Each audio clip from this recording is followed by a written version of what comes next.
اگلی پیشی پر استغاثہ کی جانب سے 2 گواہ پیش کیے گئے۔ ان میں ایک ملزم کا ٹھیکیدار بہرام تھا اور دوسری گواہ مقتول کی زیری منزل والی ایک کرایہ دار زبیدہ بائی تھی۔ بہرام نے سچ بولنے کا حلف اٹھایا اور پھر اپنا مختصر سا بیان ریکارڈ کروا دیا۔ اس کے بعد وکیل استغاثہ جج سے اجازت لے کر جرا کے لیے وٹنس باکس کے قریب چلا گیا۔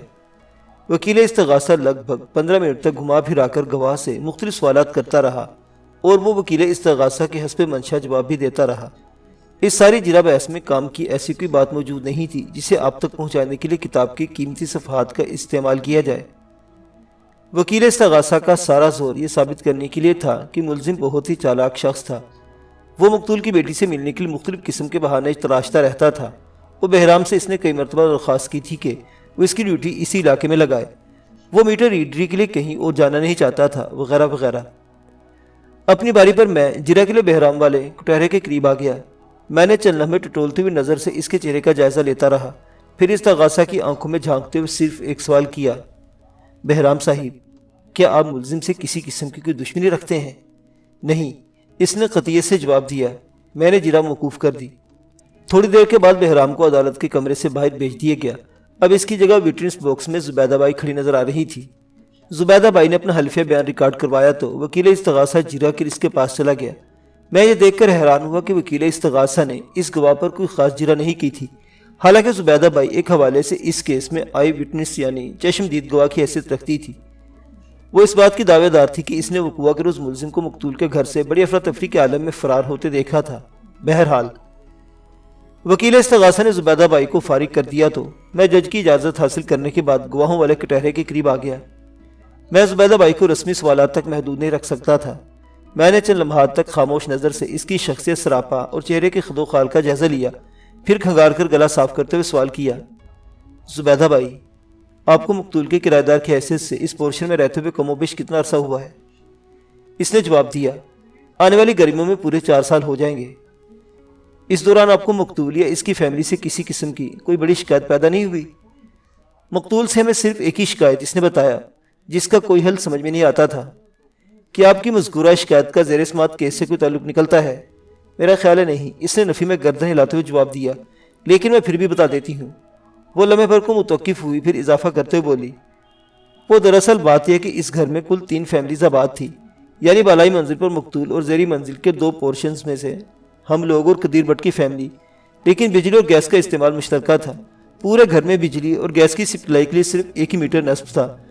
جو بھی ہر ماہ بل آتا، مقتول اس رقم کو 3 برابر حصوں میں تقسیم کر دیتا تھا، جو کہ سراسر ناانصافی والی بات ہے۔ مقتول کی فیملی 11 افراد پر مشتمل تھی اور ان کے ہاں مہمانوں کا بھی آنا جانا لگا رہتا ہے، لہٰذا بجلی اور گیس کا استعمال کرایہ داروں کی بنسبت زیادہ تھا۔ ہم میاں بیوی اور 2 بچے ہیں۔ بٹ صاحب کی فیملی تو صرف 2 افراد پر مشتمل ہے، ان کے ابھی بچے بھی نہیں ہیں۔ ہم دونوں کرایہ دار مجموعی طور پر جتنی بجلی اور گیس استعمال کرتے، اس سے کہیں زیادہ استعمال صرف مقتول کی فیملی کا تھا۔ یہ ہے اصل بات۔ زبیدہ بائی کی غیر متعلق وضاحت کو میں نے پوری توجہ سے سنا۔ جہاں مالک مکان کرایہ داروں کے ساتھ ایک ہی عمارت میں رہائش پذیر ہو، وہاں بجلی، پانی اور گیس کے استعمال کے حوالے سے ایسی شکایات اور مسائل اکثر سننے کو ملتے ہیں۔ میں زبیدہ بائی کو براہ راست زیر سماعت کیس کی طرف لے آیا۔ زبیدہ صاحبہ، آپ نے اس کیس میں ایک حوالے سے چشمدید گواہ ہیں۔ وقوع کے روز آپ نے ملزم کو مقتول کے گھر سے بڑی افراتفری کے عالم میں فرار ہوتے دیکھا تھا، جس سے آپ کو ایسا لگا کہ بالائی منزل پر کوئی گڑبڑ ہو چکی ہے۔ میں غلط تو نہیں کہہ رہا ہوں؟ اس نے ٹھہرے ہوئے لہجے میں جواب دیا، میں نے ملزم کو مقتول کے گھر سے نکلتے نہیں دیکھا، بلکہ جب میری اس پر نگاہ پڑی تو یہ تیزی سے سیڑھیاں اتر کر نیچے آ رہا تھا۔ اسے دیکھ کر مجھے شدید حیرت ہوئی کہ یہ اوپر کیا کرنے گیا تھا اور یوں گھبراہٹ بھرے انداز میں رخصت کیوں ہو رہا ہے، جبکہ اس کا کام تو میٹر چیک کرنا تھا، جو زیری منزل پر ہی سیڑھیوں میں شروع میں دیوار پر لگا ہوا ہے۔ میں نے ایک یوز باکس میں کھڑے ملزم شکیل کی جانب اشارہ کرتے استغاثہ کی معزز گواہ زبیدہ بائی سے سوال کیا، کہ آپ کو یقین ہے کہ وقوع کے روز آپ نے اسی شخص کو سیڑھیوں کے راستے افراتفری کے عالم میں بالائی منزل سے زیری منزل کی طرف آتے دیکھا تھا؟ جی ہاں، مجھے 100% یقین ہے۔ آپ وقت کے بارے میں کوئی اندازہ قائم کر سکتی ہیں؟ میرا خیال ہے اس وقت دن کے 2-2:30 بجے ہوں گے۔ کہ اس وقت آپ کے شوہر گھر میں موجود تھے؟ جی نہیں، اس نے نفی میں گردن ہلائی۔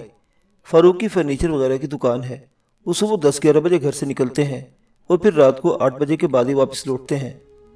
زبیدہ بائی، وقوع کے روز جب آپ نے ملزم کو مقتول کی سیڑھیاں اترتے دیکھا، اس وقت آپ کہاں کھڑی تھی اور کیا کر رہی تھی؟ میں نے جرا کے سلسلے کو آگے بڑھاتے ہوئے سوال کیا۔ زبیدہ بائی نے جواب دیا، میں اس وقت اپنے پورشن کے داخلی دروازے میں کھڑی تھی۔ مقتول کے گھر کی مکانیت کچھ اس طرح تھی کہ مین گیٹ سے اندر داخل ہوں تو 5 فٹ دائیں سے بائیں جگہ خالی تھی۔ اسے آپ ایک طرح سے عمارت کا صحن بھی کہہ سکتے ہیں۔ یہ جگہ دراصل زیریں منزل والے پورشنز میں ہوا کی آمد شد کے لیے خالی چھوڑی گئی تھی۔ اس کے بعد عمارت کے وسط سے بالائی منزل کی زینہ چڑھتا تھا۔ اس زینے کی ابتدا میں دونوں جانب زیریں منزل پر واقع پورشنز کے داخلی دروازے تھے۔ زبیدہ بائی نے اسی دروازے کا ذکر کیا تھا۔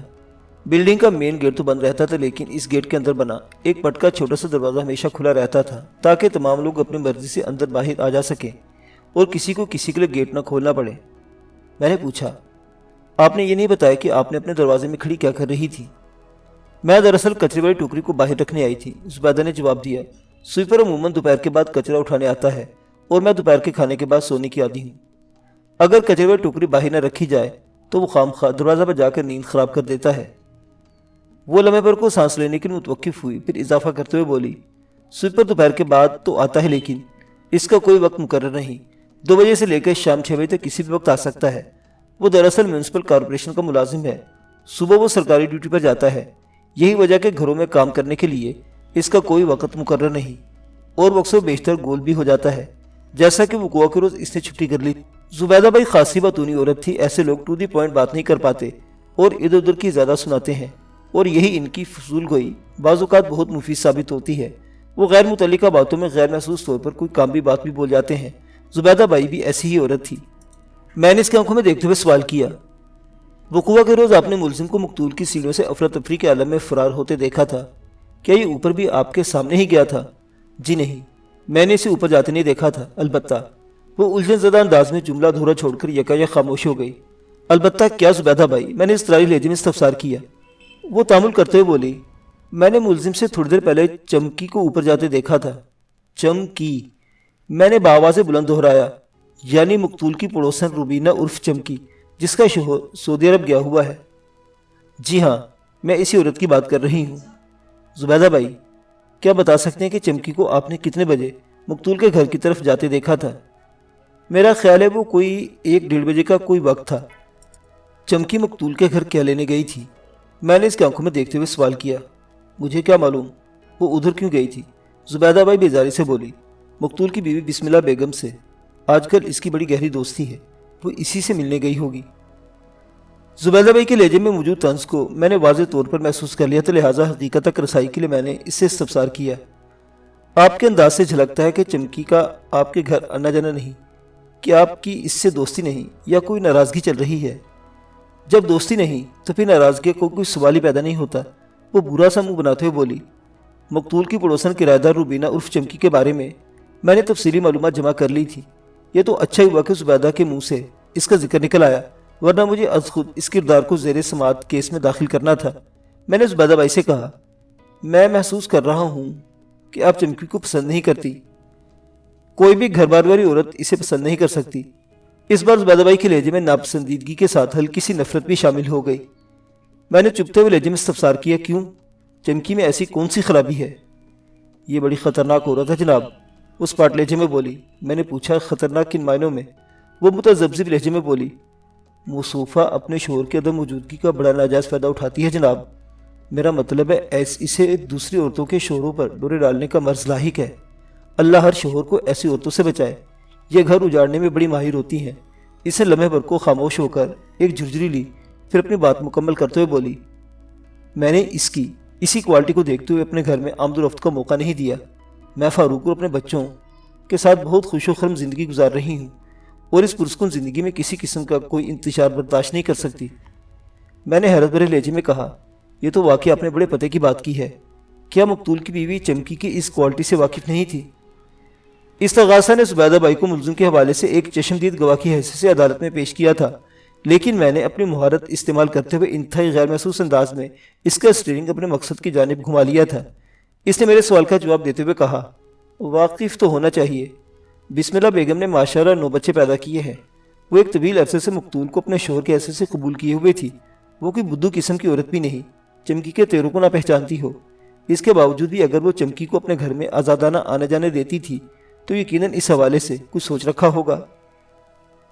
ممکن ہے یہ سوچ رکھا ہو، میں نے گرہ لگاتے ہوئے کہا کہ مقتول تو اب عمر کی اس منزل تک پہنچ چکا ہے جہاں ایسے چونچلوں کی طرف دھیان نہ جاتا ہو۔ بس رہنے دیں، زبیدہ بائی نے اپنے ہاتھ کو مخصوص انداز میں حرکت دیتے ہوئے کہا۔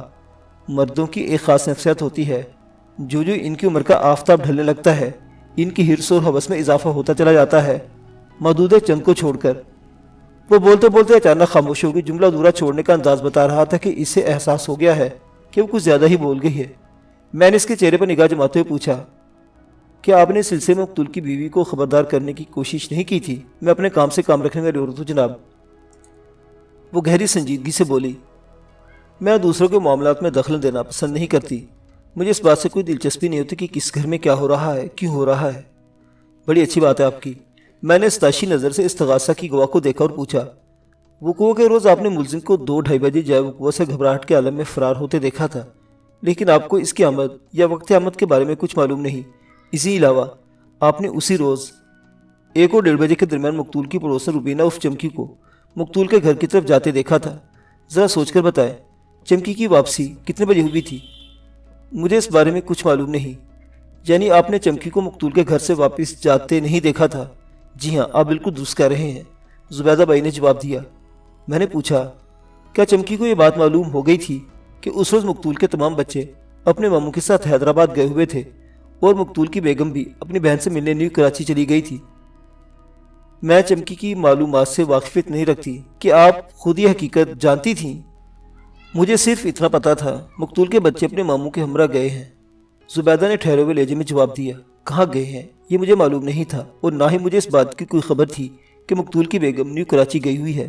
اوکے، میں نے جرا کے سلسلے کو سمیٹتے ہوئے گواہ سے استفسار کیا۔ استغاثہ کی عمارت اسی نقطے پر کھڑی ہے کہ ملزم اور مقتول کی بیٹی نیلی کے درمیان پیار محبت کے معاملہ چل رہے تھے، اور ملزم اکثر بیشتر موقع پا کر نیلی سے میل ملاقات بھی کر لیتا تھا۔ آپ اس بارے میں کیا جانتی ہیں؟ میں نے بتایا ہے نا، میں اپنے کام سے کام رکھنے والی عورت ہوں، وہ قدرے بیزاری سے بولی۔ دوسروں کی ٹو میں رہنے کا مجھے کوئی شوق نہیں، میں اسے گناہ کبیرہ سمجھتی ہوں۔ اس کیس سے پہلے مجھے ملزم اور نیلی کے معاملے کا کوئی علم نہیں تھا۔ میں تو ملزم کو صرف ایک میٹر ریڈر سمجھتی تھی، اور اسی لیے وہ لمحے بھر کو سانس لینے کے لیے متوقف ہوئی، پھر بات مکمل کرتے ہوئے بولی، اسی لیے مجھے شدید حیرت بھی ہوئی تھی کہ ملزم مقتول کے گھر کیا لینے گیا تھا، اور یوں افراتفری میں وہ فرار کیوں ہو رہا تھا۔ زبیدہ بائی کچھ زیادہ ہی اپنے کام سے کام رکھنے والی عورت ثابت ہوئی تھی۔ بہرحال اس دنیا میں ہر طرح کے لوگ بستے ہیں، میں نے اس کی معلومات میں اضافہ کرتے ہوئے شرارت امیز انداز میں کہا۔ زبیدہ صاحبہ، وہ بات دراصل یہ ہے کہ ملزم کو بھی یہ بات معلوم نہیں تھی۔ نیلی حیدرآباد گئی ہوئی ہے، وہ اس سے ملنے اوپر پہنچا، اور زندہ نیلوفر کے بجائے اس کا سامنا مقتول کی لاش سے ہوا تو وہ بہت زیادہ گھبرا گیا، پھر اسی گھبراہٹ میں بجائے وقوع سے فرار ہوا تھا۔ اچھا، اس نے بڑے گمبھیر اور پرسرار انداز میں سر کو اس باتی جنبش دی جیسے میں نے اسے کسی عالمی راز سے آگاہ کر دیا ہو۔ میں نے روئی سخن جج کی جانب موڑتے مؤدب لہجے میں کہا، مجھے گواہ سے اور کچھ نہیں پوچھنا جناب عالی۔ اس کے ساتھ ہی عدالت کا مقررہ وقت ختم ہو گیا۔ وکیل استغاثہ جج سے درخواست کی، جناب عالی، میں یہ چاہوں گا کہ کیس کی آئندہ پیشی کسی ایسے دن رکھی جائے جب معزز عدالت میں کسی اور کا کیس سماعت نہ ہو، یا ایک آدھ کیسی ہو، تاکہ ہمارے کیس کو زیادہ سے زیادہ وقت مل سکے۔ آپ ایسا کسی خاص وجہ سے چاہتے ہیں؟ جج نے وکیل استغاثہ سے استفسار کیا۔